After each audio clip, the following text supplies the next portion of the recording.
Jai Jagannath, Radhe Radhe, here we are.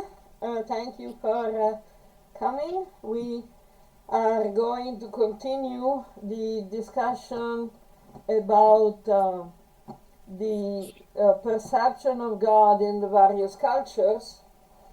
In the first meeting, we discussed about the pre-Abrahamic religions, like the natural religion, more or less at global level. Then last time we discussed about the revolution of Zarathustra, also called Zoroaster. And of course we put a lot of information in the package. Maybe some pieces have fallen off the track. We can, we can maybe pick them up and see, to put them in the proper place. You have any suggestion in this regard? Mm, No, as such.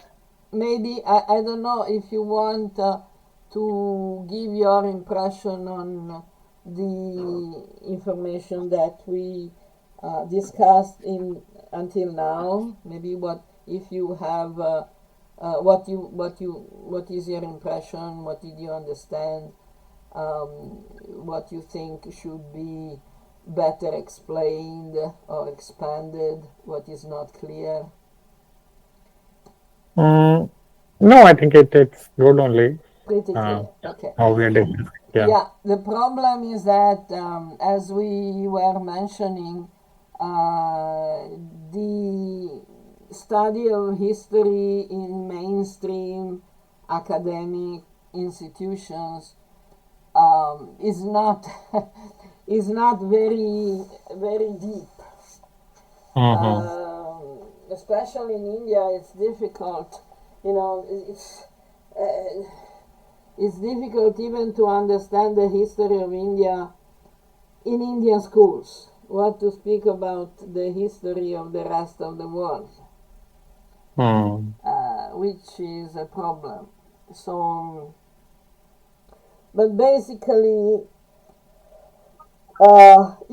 you hear about Zarathustra before our last No, conversation? no, that was the first time I heard that. Exactly, exactly. And yet, it is so important. It is so important because um, usually Hindus in India, they see Parsis as an ethnic community only, just a matter of descent. Mm-hmm. Yeah, well, they have a little different traditions, different rituals, but yeah, well, in fact, Hindus hardly know about their own tradition. This Yeah, that's true. unfortunately, this unfortunately is something that I have seen repeatedly, consistently, that there is not so much understanding. And unfortunately, uh, the situation is not getting better because the Hindu awakening, the Hindu resurgence, is mostly political and ethnic. And the only information they get about the ancient tradition is about, you know, the TV serials and Amar Chitrakatha and, stuff like that. And unfortunately, the books by thinkers, such as, for example, this Amit Tripathi guy and the Praveen Kumar, I think that's his name. Videos about the ancient aliens, that is these things are not doing much to actually help. because they make too many connections. You know, they want endorsement from the mainstream Western science. So when they speak about temples, ancient temples, they want to see if they were reactors. What is a reactor? They don't know what a reactor is. And they have no idea what a temple is. They don't know what was the science in ancient India, what is the Vedic science. So they're more or less, copying and pasting stuff from the Western 70s and 80s.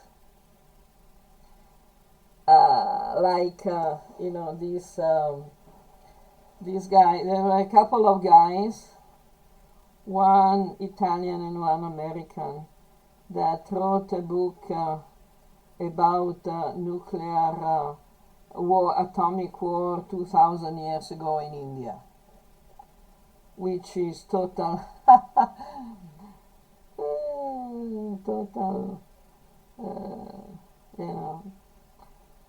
total speculation. In fact, it's actually lots of fabrications are there. Like, for example, now I don't think you have seen my book Gods or Aliens. Probably not.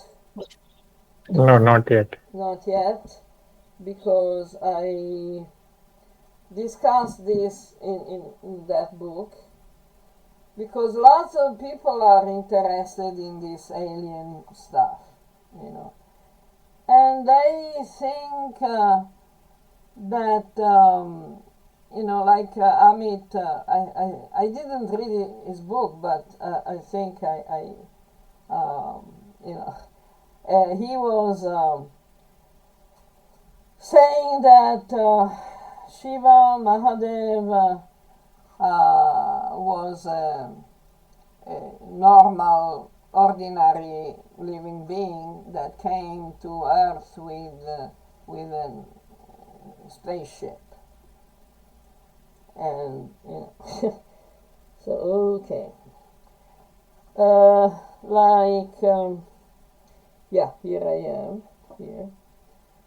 The Mohenjo-daro, where is that? Let me see. I'm having a look at my book that's in Italian. But, yes. There's a book entitled Ancient Atom Bombs, Fact, Fraud, and the Myth of a Prehistoric Nuclear Warfare.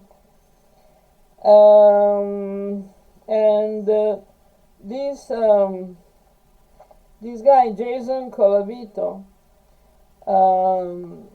debunks the fake quotes made by, let's see if I can find the original title of that book, which is 2000 AC, so 4,000 years ago. Atomic Distraction, Nuclear Distraction, written by David Davenport and actor Ettore Vincenti. That was published in 1979, which says that the Brahmastra weapon in the Mahabharata was used in a nuclear war among the Devas, the Vimanas of the Devas, and that destroyed Lanka, that they identify with Mohenjo-daro. So they say that the Mahabharata is about the destruction of Lanka, which is Mohenjo-daro, and that destruction was caused by the Devas. against the human beings. So if you have some actual understanding, some actual knowledge of these stories, the Mahabharata, the Ramayana, and in general the concept of devas, you see how preposterous is all this. It's definitely ridiculous. And And I wonder those people who read these kind of books first would have impression that that is right, and once if you tell something them from Mahabharata or Ramayana, they'll think, no, no, you don't know, I know. exactly, exactly. I read that book XYZ. This is unfortunately, that book was started by one American and one Italian guy, but all these Hindutva people got it down, and there is, even I got in touch with this Kavya Vadadi something that was the source of information for another Italian UFO guy, this Enrico Baccarini, who wrote a book with another Italian guy, Mauro Biglino, about the fall of the gods in ancient India. I got so angry. So I actually got the email address of this Kavya Vadadi, lady, and I wrote to her, why are you giving this false information? And she confirmed that both Ramachandra and Ravana are gods, devas. So, okay, what? This, Kavya Vadadi is 100% Indian. She's not a Westerner. She's not Italian. She's nothing of the sort. And she started this,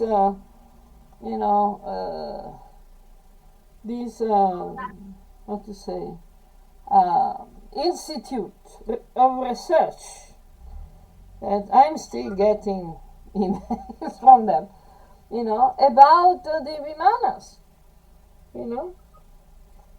So, and what they're saying, that it's not, they're useless people. They're actually confusing people. So, what to do?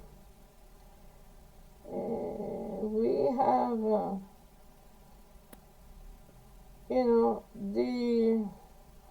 we have people like one Professor Lakshmi Nathrachar, who is the director of the Academy of Sanskrit Research of Melkoti, that is also supporting these stupid ideas. So, we are in trouble. And considering this, what people can understand about the other, historical facts, that they're still very, very confused, such as, for example, the Zarathustra, which is very much known, rooted in India. There was another ignorant guy from ISKCON Italy who was in a prominent position that was speaking of the Parsi culture as the original culture of India. What? And this is coming from the old, infamous Aryan invasion theory. So, you see what kind of confusion is there. So basically, what anybody can see, if you have time, you can have a look at my book of Gods or Aliens. That's also free download from my website. So it's very easy, and it speaks about all this stuff.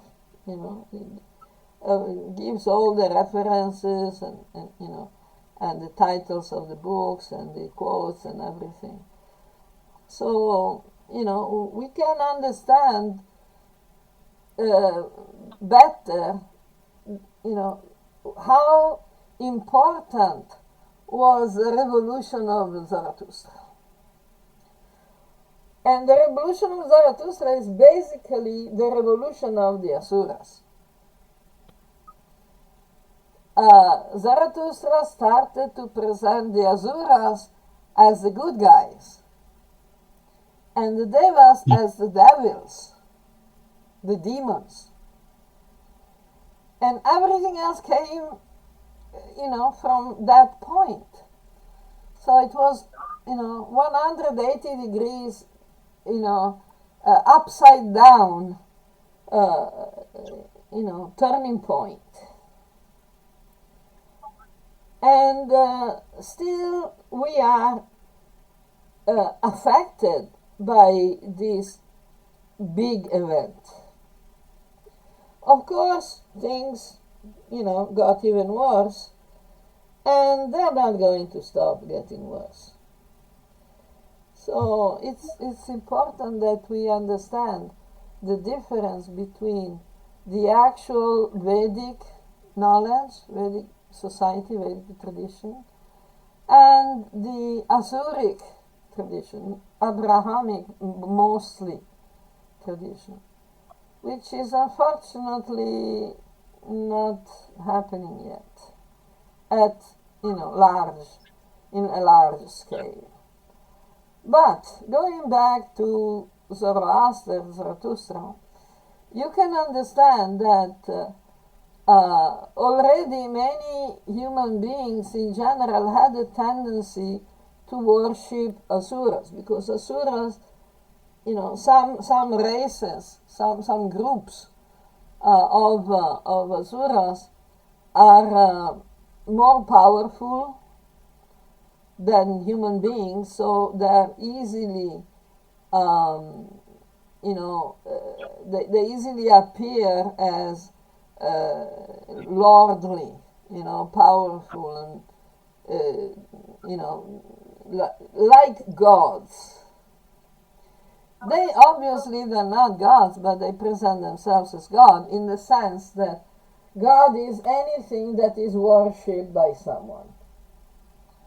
This is the definition that became prominent. So the idea that the definition of God is any entity that is worshipped by someone, as for example expressed in the sentence, "Your God, my God, the God of the Native American people, the God of this, the God of that." This means that is what they call God is simply any entity that is worshipped by someone. We know from Bhagavad Gita that the people in Sattva, they worship God and the Devas. The people under Rajas, they worship Rakshasas, and Asuras. And people in Tamas, they worship ghosts, Bhutas. Bhuta, Preta, Pisacha, and so on. So, Bhagavad Gita itself is acknowledging the idea that some human beings, some confused human beings that have gross material desires, Rajasic and Tamasic material desires, try to find some powerful entity they can worship so they can get some material benefit.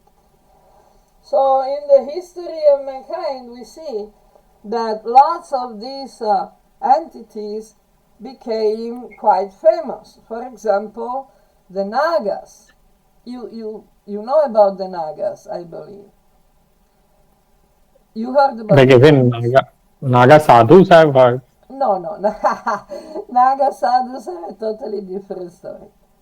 No, the Okay. No, no, Nagas, I'm not. like the snakes, the dragons. Okay. Sometimes you have seen outside the temples there are some figures that are half snake, half human. Mm-hmm. The bottom part is a snake and the top part is human. Mm-hmm. So there are Nagas and Naginis. The Nagas are the males Mm-hmm. and the Naginis are the females. Some time back I stumbled on a YouTube video created by artificial intelligence with kind of cartoons, about about Nagas and Naginis having a great culture and everything. So, you can see, for example, in the Chinese tradition, Chinese and Japanese, but more Chinese, that the emperors of China were considered to be descendants, hybrid descendants created between Nagas and human beings. You heard about that? No. Oops. Okay. Okay, you just go and check the dragon in China. Okay. Okay, dragon in China is super famous. If you go Dragon deeper, I've heard, but this half like child from human and it's it's new to me. Like these kind of beliefs are there. oh, okay. I am sure it will be new to a lot of people. So don't feel lonely Yeah. there. you know, don't feel sad. There's lots of people who don't know about that. But it is a fact. You can verify. This is extremely easy to verify. So basically, you remember the Mahabharata Ulupi, the Mm-hmm. one of the wives of Arjuna, Yes. Yeah, yeah. and Ulupi was a princess in Nagaland. Mm-hmm. What is the meaning of Nagaland? Okay. The land of the Nagas. Mm-hmm. So, in that area from China and getting to Manipur, what we know now called Manipur, there was a lot of, there were a lot of Nagas and very powerful ones. So Ulupi had special powers. She was not an ordinary human being. She was a Naga princess. And in fact, Ulupi's son Iravan went to fight in the Kurukshetra war to support his father Arjun, and he was doing some pretty cool tricks on the battlefield. Just like Gatotkacha, who was the son of Bhima and Hidimbi. Hidimbi was a full-fledged Rakshasi. You know what Rakshasas are. You heard about Rakshasas. Mm. Yeah, Rakshasa. Rakshasas, you can find on Amar Chitakata and on the TV series as well. In Bollywood films as well. But Nagas is more, less famous. So Hidimbi was a Rakshasi, and her son Ghatotkacha had such powers that when he was killed on the battlefield, he expanded his own body so much that when falling down to the ground, he smashed a lot of enemies, because these particular communities, particular races, if we want, have a great control over the material elements, which we can also get. individual soul can develop these powers. In fact, these are the same powers that are called the yoga siddhis. Like Mahima becoming very big, very heavy, like Hima, which means becoming very light. Anima becoming very small.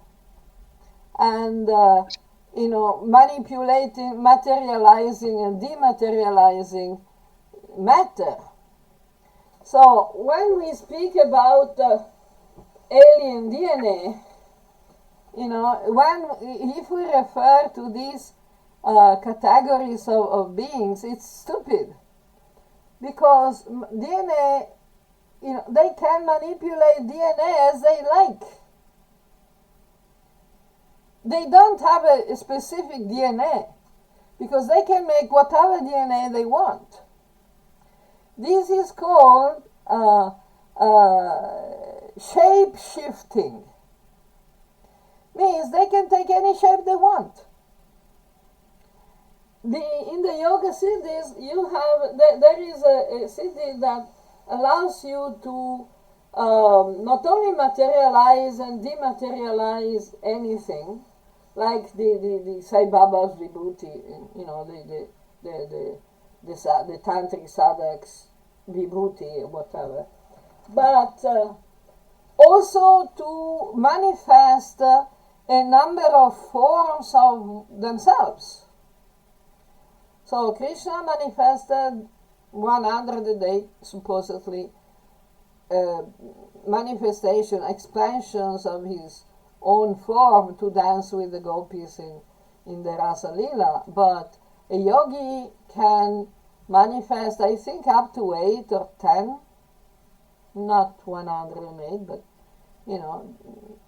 more than one, which is something that is very interesting. So, when we see, for example, the story of Ram, Lakshmana, and Surpanak, lots of people, especially coming from a Marxist or Aryan invasion theory background, they get, upset with Ramachandra for cutting the nose of Surpanak. And he says, look, the bad Aryan guy who attacked and assaulted and disfigured the poor Dalit black woman.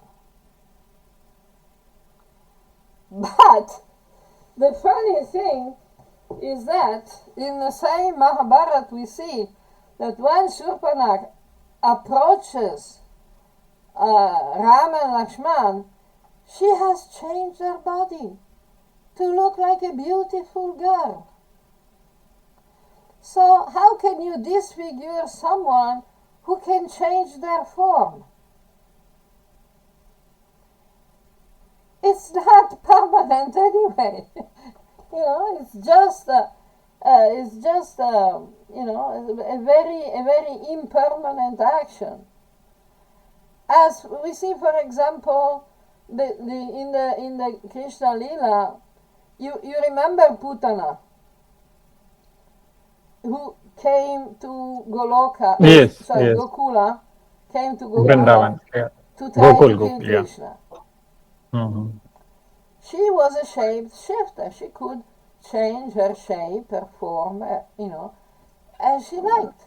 So she came, she showed such a beautiful and innocent and ordinary human form that everybody was relaxed around her in Gokula.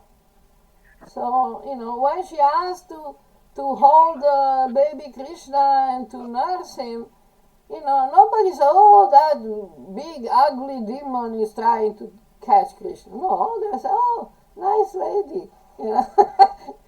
She wants to, show affection to our baby. Yes, why not? Yeah. Then after she was killed, they saw that the body she turned back into was so huge. And, they were shocked because it had absolutely nothing to do with the body they had seen when Putana arrived in Gokula. So these are Rakshasas. Rakshasas and Nagas are pretty much the same. Yakshas are also,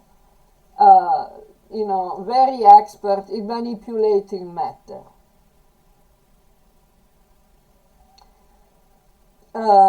Nuclear scientists can manipulate the atoms, but they do it in a mechanical manner, which is very gross. It's not very refined. Vedic science is much more subtle. Like the Brahmastra that is described in the Vedic literature is obviously very different from the nuclear bomb that we have experienced in the last, almost 100 years. First of all, the Brahmastra can kill an embryo, a fetus, inside the mother's womb without hurting the mother. A Brahmastra can be withdrawn after being launched. Like what? How is a nuclear bomb, as we know them, how they can do that? They cannot. So they are, they have this problem of cognitive dissonance, by which when it says that, it's atomic, nuclear, whatever, then it is a fact, history. When we say no, but it could be withdrawn, then they say, but that is mythological. This is the approach of the biased academia, for example, regarding the history of ancient Sumer and ancient Egypt.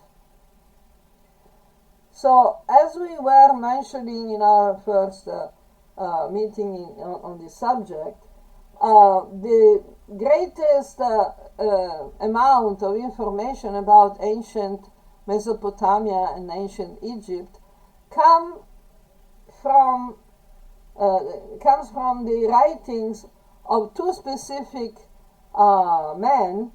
One is called Manetho and the other is called Berossus. Of course, these are Greek versions of the original names, which I don't remember. But Manetho and Berossus were tasked by Ptolemy, means the Greek pharaoh in Alexandria of Egypt. They were tasked with writing everything they knew respectively about Egypt and about Mesopotamia, Sumer, Chaldea, Babylonia, whatever. So they wrote a lot of stuff. That was in about 300 BCE, which means 2,300 years ago, about. So they wrote a lot of stuff. For example, Manetho wrote about all the dynasties of the pharaohs, which are accepted as historical by the mainstream academia. But he speaks, also Manetho wrote about the first kingdom that lasted 144,000 years. 140,000 plus years. Which is not acceptable by mainstream Eurocentric, Abrahamic-based academia, because they cannot accept that there was a civilization more than 14,000 years ago. What to speak of 15, 16, 17,000 years ago. Because their calculations, the calculation of the European center, Eurocentric and Abrahamic biased academia, was that the world was created in 4004 BCE only. This is a calculation based on the Bible. Which is like, oh no, not possible. Okay, but yeah, well, the Vedic civilization started 1500 years before Christ. Yeah. So the Vedic civilization started, but the Aryans came. The Aryans were very primitive people. They were very superstitious. They were very bloodthirsty, and they brought the war and the slavery and whatnot, which is totally stupid, because if anyone bothers to read the actual Vedic literature, the word Aryan just means someone who follows the Vedic civilization of the Varnashrama system based on Dharma and Vidya. It has nothing to do with nomadic lifestyle. There is not one single hint in all the Vedic literature that the Aryans were nomadic or they arrived into India. There is zero mention of the Aryans coming into India. Zero. In all the Vedic literature. There is no mention of an Aryan homeland in the Caucasus. Zero. There is no description of the Caucasus region. Zero. But there is a lot of description of, for example, the Saraswati River. And the Saraswati, we know that disappeared due to climate changes about 5,000 years ago. When the Kali Yuga started, shortly afterwards, Saraswati decided, okay, it's time to go. So, until the NASA satellite pictures, the so-called experts, scholars in Indology, they believe Saraswati River was a legend, a myth, mythological. So here we have a problem. The problem is all the garbage that they have, fed us in schools through entertainment, to what is called tradition, but it's, relatively quite new, recent. And people don't bother to go to the source. Both from the scriptural information, from the scripture, and from the archaeology. Like, for example, you probably haven't heard about the Pyramid of Visoko, which is in Serbia, which is Europe. This pyramid in Visoko, which is a relatively small town, it's not in the middle of the town, of course, it's around in the area of the town, outside the town, is a pyramid made of cement and stones that has tunnels inside it. And it has been evaluated as being over 33,000 years old, which has thrown the academic system into a panic. So now the Serbian government has closed the area and nobody can go. Because 33,000 years old, there was supposed to be nothing. Just, Neanderthals going around and, bashing each other's skulls to eat the brains, But this is not the case. So, recently, you heard about Göbekli Tepe? Probably No. not. Göbekli Tepe is a city that has been excavated in what is today Turkey, ancient times Anatolia. It's a city, but only 5% has been excavated because they stopped the research. Because they found out that the city was abandoned about 10,000 years BCE, which is at least 12,000 years old.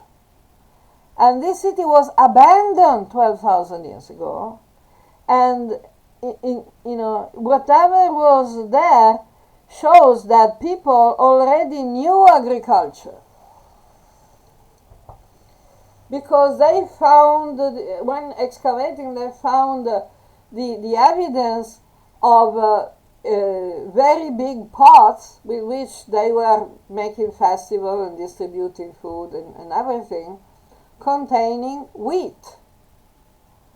Means people were cultivating grains. That means agriculture. And it's going on. Many other things. Like, for example, in Egypt, they were digging and they found that the best artifacts, the most advanced artifacts, were on lower geological levels, means there were more ancient strata, layers. So it means that the history of mankind in the last 20,000, 30,000 years at least has been degradation, not progress. Decadence. And this is coming directly, is confirmed by Vedic tradition that says that about 5,000 years ago, Kali Yuga started. So there was a very strong decline in human civilization. Another big example is the pyramids of Giza. You heard about that in Egypt? Yeah. Okay. Those are famous. That's right. You heard about the Sphinx? It's that big statue that is near the pyramids. Those pyramids in Giza. That's like face of some... Yeah. Human face, lion body. Yes. Right? Mm-hmm. Okay. So they say that this pyramid, mainstream academia says that these pyramids and the Sphinx were built especially by Khufu, who lived, I think, about 2,000 years BCE, maybe 18 or 1,500 years BCE. But the problem is that the rocks around the Sphinx, because the Sphinx is actually sitting in a kind of kunda, basin. Okay, so the rocks around the Sphinx have been damaged by the flow of a lot of water.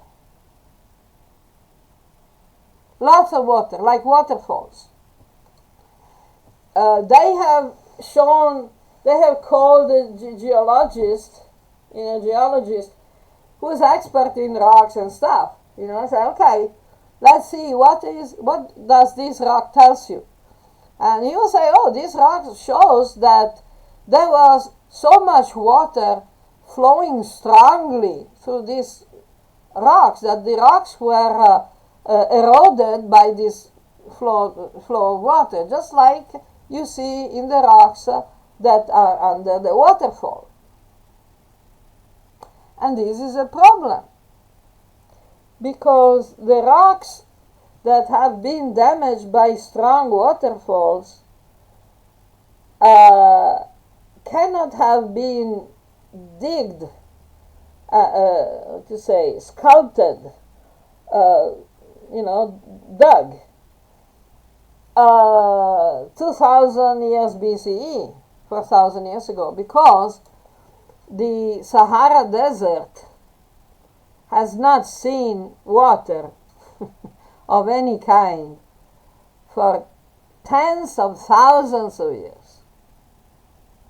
But we know that in the Sahara Desert there was a lot of water many thousands of years ago, because the archaeologists have found rock paintings in the middle of the Sahara Desert that shows rivers and hippopotamus and crocodiles and people swimming and because there was that much water.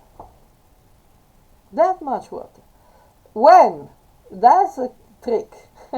Because the usual system for dating, giving a particular time period, date, to ancient stuff is based on carbon-14 timing.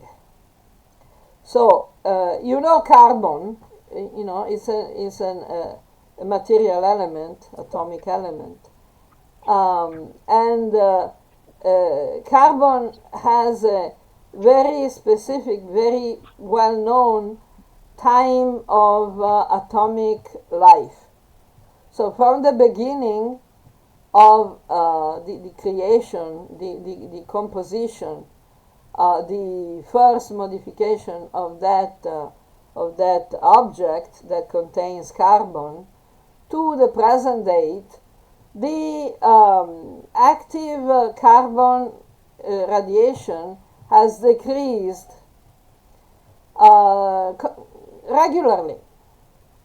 So by comparing the carbon contained in ancient relics with the radioactive carbon-14 atom material, they find out if something is 30,000 years old or 5,000 years old.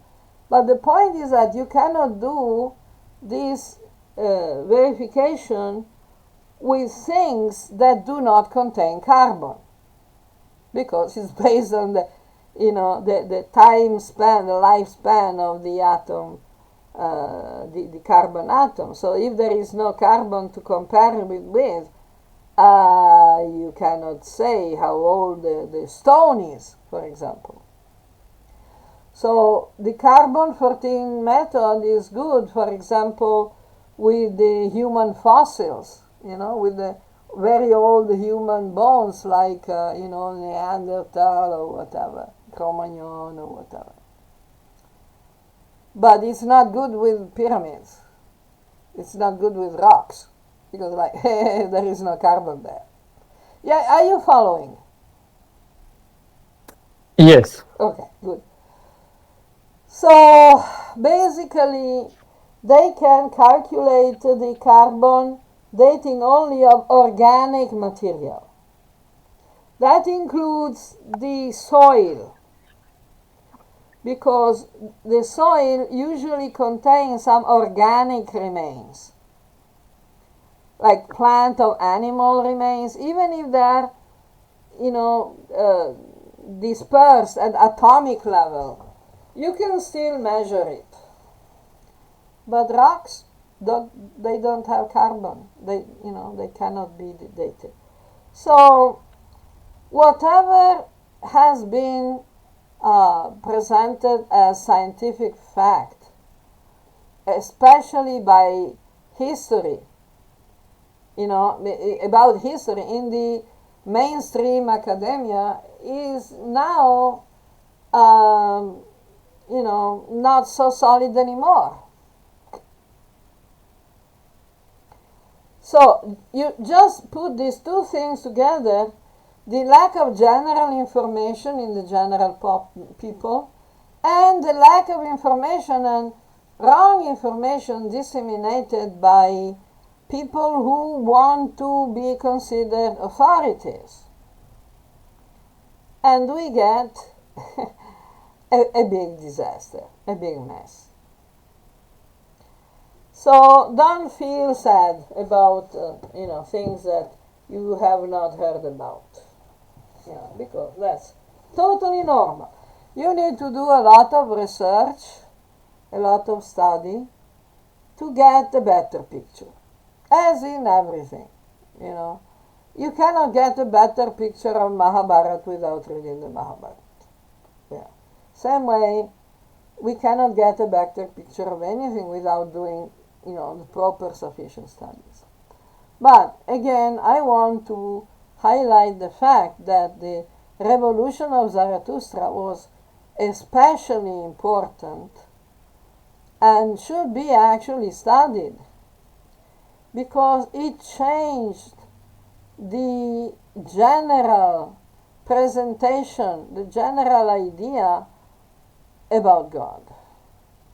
So we know, again, like we started in the beginning, we know that the concept of God has become a synonym with whatever some human beings are worshipping. So we can even say, the God of rock and roll. What? Is that God? I don't think so. Or the God of cricket. I know there are stupid people who do the arati to the Vigraha of Sachin Tendulkar. I saw that, but Mhm. that's But the idea of God, it's very confused even today for most people. And this is mostly because, and that is something we'll talk about next time, um, after the Zarathustra revolution, the next big step for the history of religion is the Hellenistic revolution, which is much better than the Zarathustra revolution, because the Hellenistic revolution is the spreading of the Vedic or Indian culture in the West in the times of Alexander the Great. That is called Hellenistic culture. If you have time and opportunity to go and check the definition, you'll see the meaning, so you'll be able to better understand. In the meantime, in this week you can, you have the opportunity to have a look at my book there, Gods or Aliens. Just browse quickly, you don't need to read everything. Just look at the table of contents, and you'll see, for example, there's a chapter about Zarathustra, and the chapter about the Gnostics, Gnosticism. I think you haven't heard of Gnostics. Uh, No. I don't think so, but that belongs to the Hellenistic revolution. So we are going to discuss that next time. Any other anything else for today? Observations, questions, objections? Yeah, on some of the things like which okay, we understood that uh, history of mankind has been very long and not limited to what biblical uh, text says. But still, I think these Arya Samaj people, they claim that Puranas were also written later in like Yeah, thousand because modern they era. wanted to make the British happy. Okay. They But want, they give evidence also like that there are some script like some scribes from Raja Bhoj and all which yeah, they punished few people who wrote some Puranas and like it shouldn't be done, and then later I don't know from where they bring all this yeah. evidences, Okay, but okay. which Let's raises let's questions on. yeah, Mhm. yeah. Let's focus 1 minute on the Arya Mhm. Samaj. Mhm. The Arya Samaj was founded as a part of the Neo-Vedantist movement in colonial times. And like other similar movements, like for example, you probably heard about the Brahma Samaj, which was in Brahmo Samaj, Bengal. right? The Arya Samaj was basically Maharashtra. Started from Maharashtra, from the Konkan Brahmins, you know, while the Brahma Samaj started from Calcutta.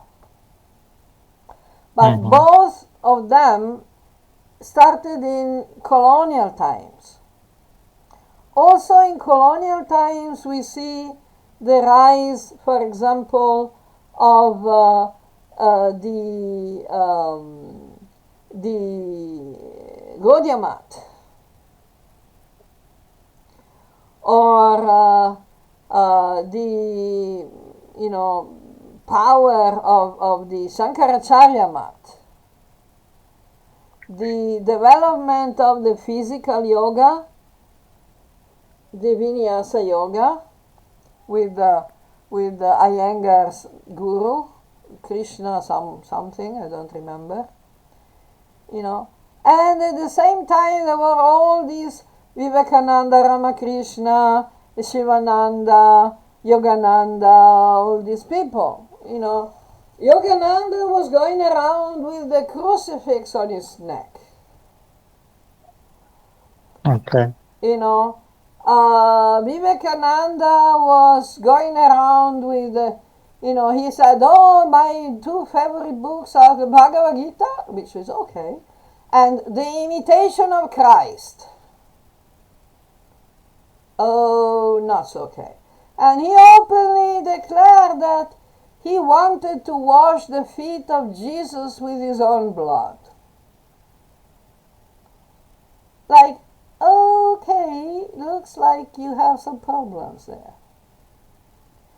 So the same situation was the Arya Samaj, who wanted to make Hinduism more palatable to the British. So, for example, he rejected not only the Puranas, but even the Mahabharata, Ramayana, and even the Bhagavad Gita. He rejected the concept of avatars completely. Arya Samaj rejected the temples and deity worship. Any Okay. deity worship. The Arya Samaj was sending his members to defecate into the Hindu temples.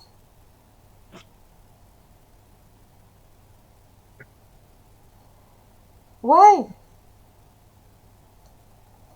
So still today, a very large majority of Hindu activists, they still use the word idol to refer to the murtis, vigrahas, pratima, whatever. Sacred images, deities. They call them idols. Where is this coming from? It's coming from Arya Samaj. You see, they had, we can understand the context. Why they did it? Why they, rejected lots of stuff, because they wanted to keep Hinduism alive under the British rule. They wanted to please the British. Mhm. So we have to understand the context. And today, the context is very different because in general, at global level, England, Britain has zero power. Actually, it's going down like the Titanic. And in general, at global level, people are not so much interested in Christianity anymore. There is a group of stupid people who are fanatic Christians that are really annoying, but they're not so many. They're not controlling the world anymore. They are trying to, like Trump was elected. That who is going to think they have the power now? The white Christian nationalists in the United States. So the Christians have been emboldened, but they're getting a lot of resistance. Lots of people are fighting back. So we don't need to please these idiots because they are, causing their own demise by trying to be, too clever. They're they're sinking themselves. It's just like Islam. The more Islam becomes fundamentalist, the more reaction they will get. It's not that they're going to conquer the whole world as they like. Yeah, they think they're going to do that. Yeah, okay. No, they're not. They're going to, of course, create trouble, strife, wars, civil wars even. But people are, we don't need to make these people happy because they were not going to be happy anyway. So what's the point? They're going to try to destroy Adharma and Hindus and Hinduism anyway. So why trying to make them happy? The British in India, the British Raj in India was different because they were not interested in destroying Hinduism. They tried academically to damage Hinduism. And, by and large, they succeeded. But they didn't go around, killing Hindus because they were Hindus or destroying temples or, desecrating vigrahas or whatever. The British just wanted the sufficient money, all the money they could, and a good support, so they could stay in India and keep milking the big cow. So that is why in India these organizations started to develop and going against the original Vedic system by presenting their own ideas as the original Vedic system, in accordance to what the British and European Indologists were happy with. So, the people who are supporting the Arya Samaj today, the traditional approach, the old original approach of Arya Samaj, they are fighting a battle that is over. They don't know what is today's battle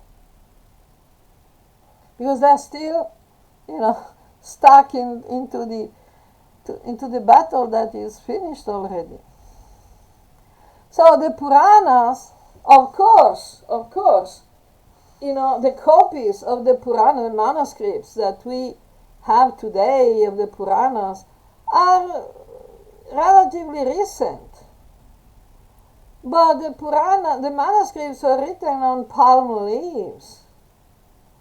How long can a palm leaf manuscript resist? They were copied and super copied, and some,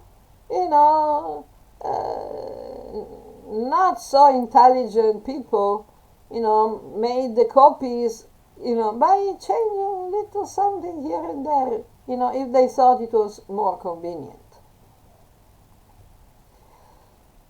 So basically we have a lot of copies of the Puranas that agree with each other, and some Puranas, some, copies that are not exactly the same. Mm-hmm. But that is nothing compared to the Bible and the Quran. That is, the variations in the Shastras, especially the Shruti, are limited. The Puranas are considered Smriti, which means, okay, yeah, I remember the story. They told me the story. This is what I remember. But the Shruti, like the Veda Samhitas and the Upanishads, and Bhagavad Gita, which is also called Gita Upanishad, because it's on the same level of the Upanishads, are Shruti, means they have not been changed. You can go and check, all the copies of Bhagavad Gita that exist, the original Sanskrit, I mean, that exist all over India and beyond, and I think you'll find they're exactly the same. So, even if the Bhagavad Gita you're reading today was printed 5 years ago, it's still the original Bhagavad Gita that was, according to tradition, compiled by Vyasa, 5,000 years ago. Whether you believe it or not, it's not the point, because the proof of historical dating is irrelevant in respect to the value of the teachings of Bhagavad Gita. Because the teachings of Bhagavad Gita, in themselves, they have value in themselves. Mm. They don't need to be proven by, what is the proof that Krishna existed? We don't need that. What's the point? Why you want to prove? Can you give the proof that Jesus existed? Today you go to the the Jewish universities in Israel, and you find all the professors are openly saying Abraham never existed. Moses never existed. What to speak of Adam and Eve? It doesn't make sense. Solomon, David, they didn't exist. They say it very openly. Now it's coming to be common knowledge that the exodus from Egypt, didn't happen, because there was no such thing as a captivity in Egypt. And there was no such thing as a captivity in Babylon. The exile in Babylon, it never happened. So, when they ask for historical proof of Krishna, it's like, oh, really? Really? The oldest manuscript of the complete Bible was dated with the carbon-14 dating in the year 1000 of the current era, only 1000 years ago about. So what? Now what does that mean? That means that when they say that the Old Testament was written by Moses, they have zero proof, zero evidence.